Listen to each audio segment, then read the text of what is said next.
little bit about some variants on the vertical jigging arsenal that has kind of almost become a one-trick pony, I guess, in the world. There used to be a lot of people that would jig different baits, but it still was never really popular. But then jigging became popular with the advent of the Bondi bait, which is a great bait. But it's kind of typecast into jigging because that's kind of exactly what it's designed to do. And it's really good at it. But there's some other baits that I like to use, especially when I'm like trying to explore some different areas and elements of the control spectrum, a little bit more action. The thing about the Bondi is having that little blade on the back. I think that constant rotation and just that subtle action is really good. I think it holds fish's attention for a long time, and then it can actually get them to commit when something changes. But there's different tools for different jobs. One of the things the Bondi doesn't do is once it gets on the bottom, it can really snag up on stuff.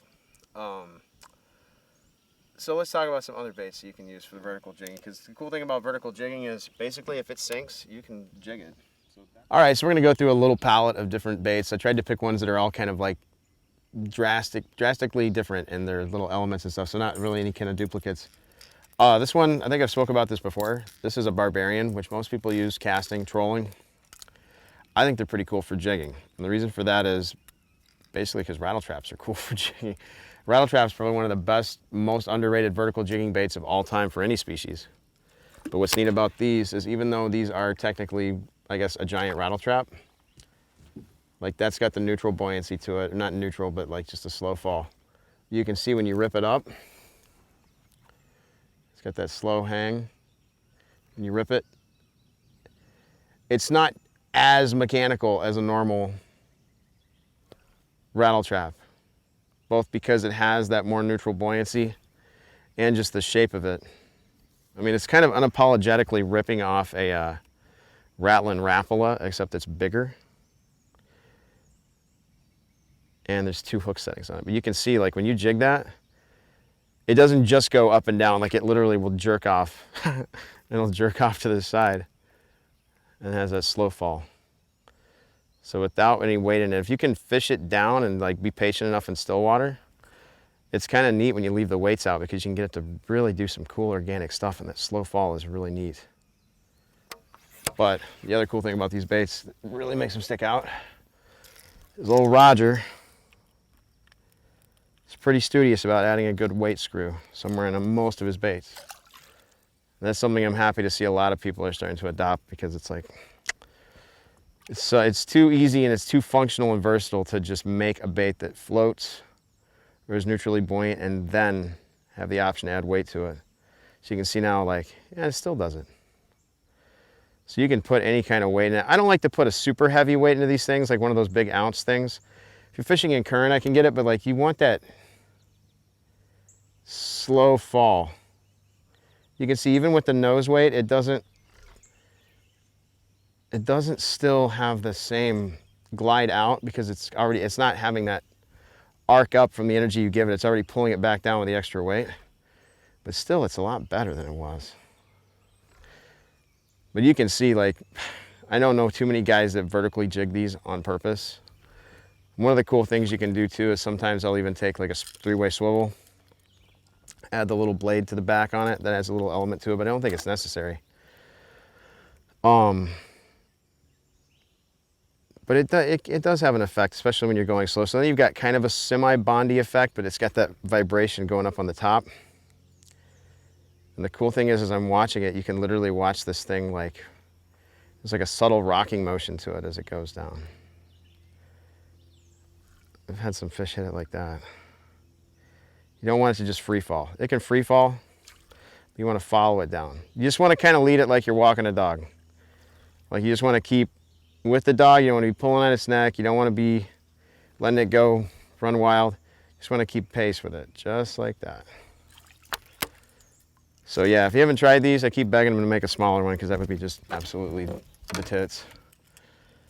And if you got a question about the ST, which is the one that has the little tail on it, it's actually pretty cool for that too.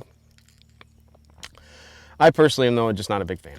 I feel like it kind of, it's odd how like the little plastic tail, no offense Roger, actually kills some of the action to it. So it's a little bit more subtle, but when you're dealing with something like this, it's already not a very hard thumping bait. It's more about a wander and a deviation than just like a thump, like a mechanical thump. And you add that squirrely tail to it, and it seems like it just kind of dampens the whole effect. It even doesn't, like you could see how the bait was gliding up and out when I was doing that. Having that little ST, that squirrely tail on the back end, I don't know, it just kills it. That's just me. I try not to speak ill, but like that's something I was gonna say like before people like go, it's a cool bait. The ST I've had good success with casting and kind of slow retrieving, twitching without weight in it. But as far as vertical jigging, I'm not saying it won't get hit, but I'm saying that like I feel like that this, and especially if you just want to add the blade to it, the three-way swivel blade assembly on the back, it seems like it kind of gets the same effect as adding that little stimulus on the back without killing the actual action of the bait. Like that's just me. But, all right, moving on. Let's talk about another one of Roger's baits. Actually, this is was Roger's bait. I think it'll be again sometime. There were talks, but right now it's a got that torqued in there. It's a phantom bait, and they do a good job with it too. But this is one of the old hardheads, and actually this one's the one built on the Rampage body. So it's more of that drop belly shad. I think he's starting to make these now, actually, and they're pretty cool. See, this thing's seen some wear. But like, this is a bait too that a lot of people just, you know, it's meant to be a bulldog analog. I mean, which are actually, bulldogs are great vertical jigging baits too. I love the double dog. So like, people cast them, most people fish them, do this. Throw it out. Rip it. Rip it. Rip it, or just swim it. You see how it swings out. So it was meant to be like a more versatile, durable analog to the bulldog, which I frankly think that the design was genius. But one of the things not a lot of people do is jig them. And what's really cool about this bait, jigging it, is like if you're casting it, you can add some weight to the middle, so it'll make it fall a little bit more level. But if you really want to vertical jig this, and if I had one of the ounce weights, I'd show you, you can sink that thing down in current. But you can vertical jig these exceptionally well. You notice too, like that's one thing you can't do with a bulldog, you can do with these. Not to mention you can change the type of tail that you have on the back. It's a screw. And it's a hard bait, so it's gonna last like 10 times freaking longer than any bulldog. No offense to the bulldog, but like these just make a lot more sense. You can kind of see too, you put that weight in the bottom, it gives you a little bit of a rocking motion on the way down. It's pretty neat. But yeah, and something like this too. Like it's weird, there seems to be certain characteristics with vertical jigging baits. Like people, when they think musky fishing and they think of vertical jigging bait, like I have a couple. What's ironic is like it's usually baits that have the hook attachment, line attachment kind of right in the middle, because that's all they're thinking is this. Like it has to go straight up and down. If not, it's not a jigging bait. You know what I mean? And this is kind of the closest thing that's a casting bait that gets easily crossed over into that. But like it's so interesting because that's the Bondi bait, that's the Fuzzy Does It. But a lot of people, I think, just it's like they work with these archetypes. Like, well, this is what this was made to do, but like that's not necessarily meant to totally define it. So like this bait definitely, if it had a line tie in the middle, like most vertical jigging baits, it wouldn't be nearly as effective because you couldn't get the rocking down motion. It wouldn't kind of move in and out, kind of control the nose, because you're actually controlling the nose, you're not controlling the midline. So you can let it fall, raise it up. It's an excellent bait for this. Like I said, most rubber bait bulldogs actually are, you know, Medusas are great vertical jigging baits. But this hardhead design, because you can add weight to the top, to the nose end, it's really well suited to it.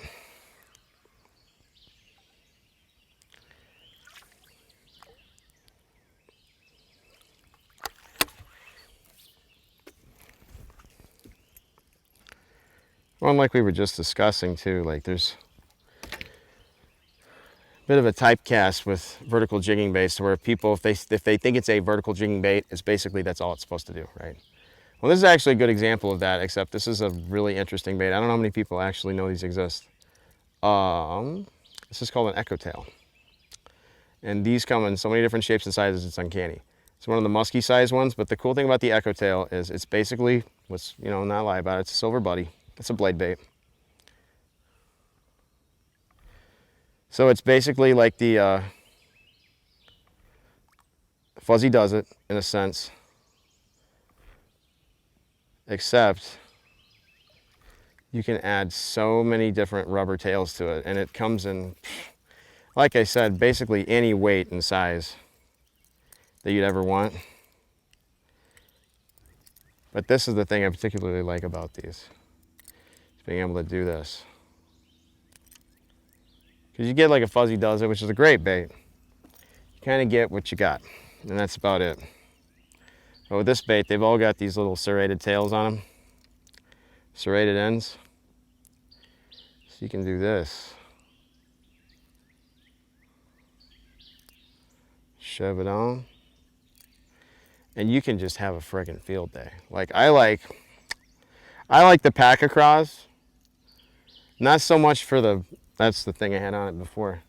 Not so much for the vibration up, but for when you drop it, those little tails go like this. It has a paddling motion, so there's some kind of little subtle animation on it. And it doesn't, it's enough of a loose bait. It's not like a really hard-bodied plastic bait, it's a hollow.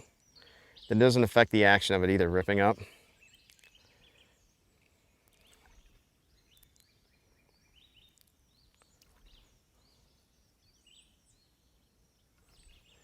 You can kind of see, like this is, I'm dropping it down to the bottom just to show you. You get down fast. So like if you're familiar with the Fuzzy Does It or Silver Buddy, this is very much along those lines, very unapologetically, but they come in so many different variations of shapes and sizes. I have some with skirts on them. All of them come, that's like their little thing, is like have the serrated tail where you can put the different plastic bodies on it.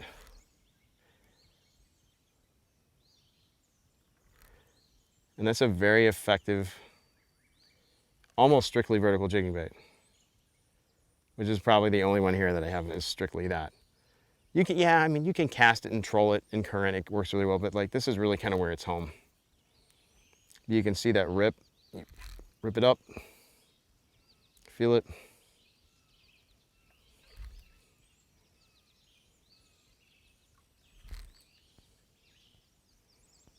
And really, even though the hooks are on the bottom like that,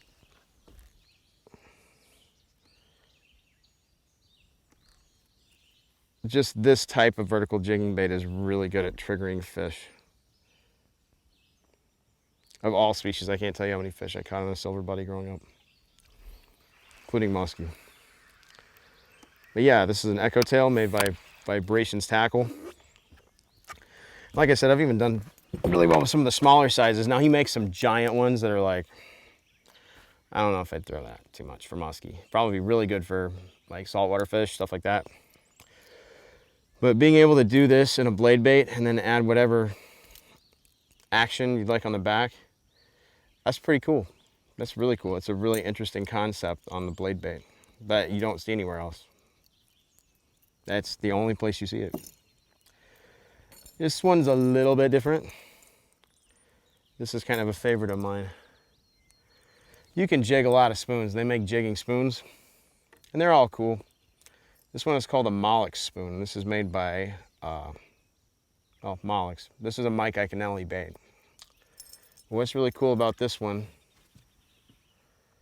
is this is designed to do a perfect flutter. So you know I said you don't want slack? Sorry.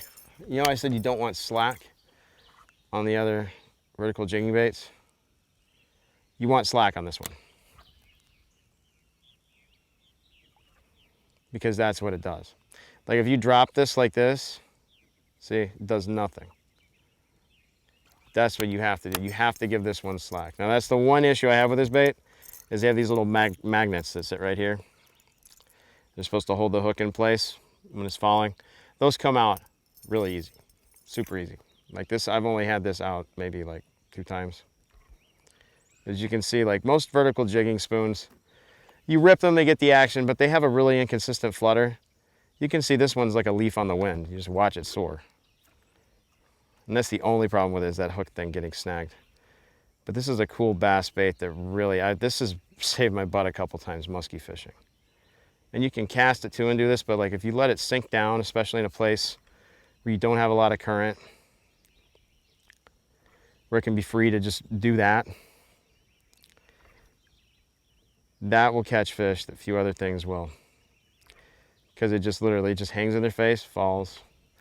And I mean, I'm not the biggest proponent of like, well, everything has to emulate something in nature, but like, that's a pretty close analog to a dying shad or something.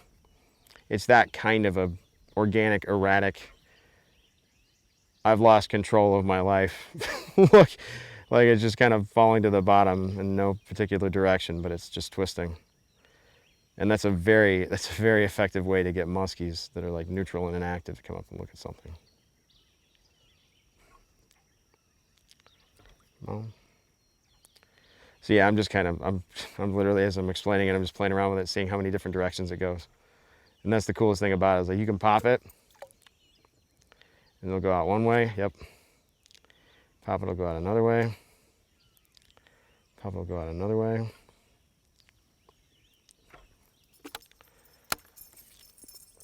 That's a Molex spoon, that's the ounce size. Wish they made a little bit bigger one. Probably won't because it's a bass bait, but, and you can even see, like that's a cool, Mike Iaconelli's a smart guy. He puts thought into his baits. Like you can tell that's a very interesting shape. It almost looks like a shoehorn. But like he put a lot of thought into getting it to do that flutter. He wasn't just spitting out a bait. You kind of see the little wings. It's very well thought out bait. He's impressed me with, not that that matters, but he's impressed me with almost everything he's done. One of the last ones, probably the last one we're going to talk about. Talk about like jigging spinner baits out from the boat, fishing them over open water. But spinnerbaits are really cool in the fact that you can vertical jig these babies. You get that helicopter action, like I like so much.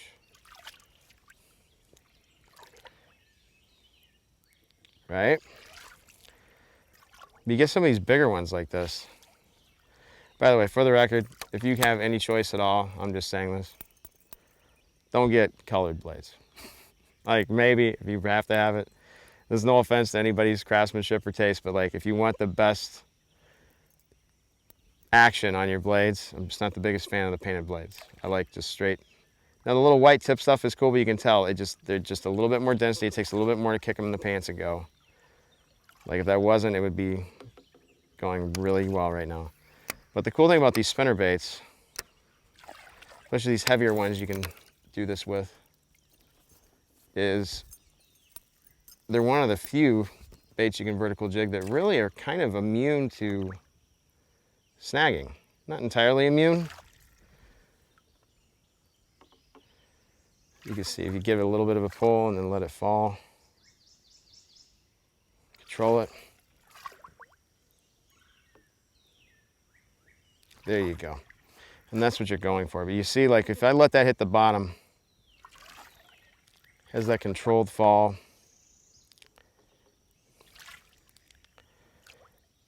You could almost drag this across the bottom. It might take a minute for it to get there. But once it does, here, I'll just show you.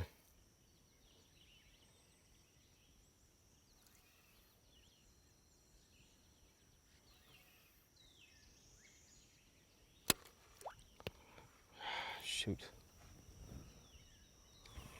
There you go.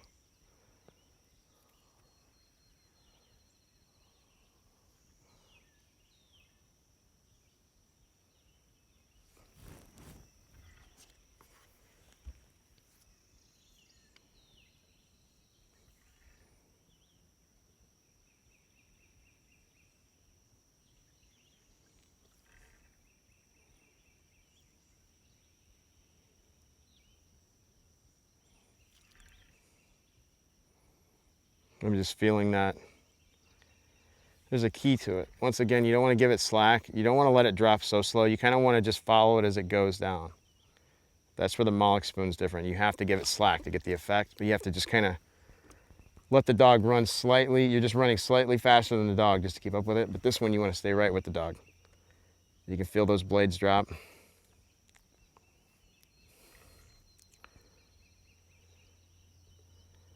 There it is. That's the neat thing about vertical jigging too. The more you do it, you get a really good feel for what your baits are doing, because it's like, it's weird how when we think fishing, like distance like this is never really a huge thing, but like distance like this, like 20 feet is it's a huge thing in fishing. Whereas 20 feet laterally, it's like not a big deal. It's right over there. When you think like this though, like it's a huge, there's like different ecosystems, different area, like it's literally almost different biomes going down 20, 30 feet. But still, it's really not physically that far. It's like right over there. Not very bad.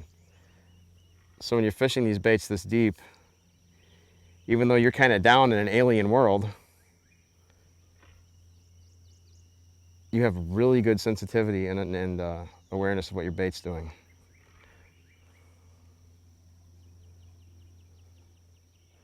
So yeah, as I'm doing that, I can just feel the bait. I pull it up. You want to give it a good enough rip that when it starts to fall, the blades are kind of already set to engage.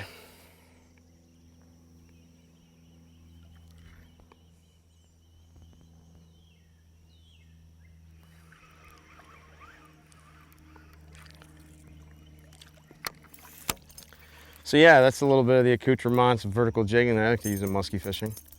Like I said, no offense to the Bonnie bait. It's actually a fantastic bait. I probably should use it more often. And to be quite honest, the wobbler is probably hands down one of the best, not the best vertical jigging bait ever made, I would say. But there's all kinds of different variations on the same theme.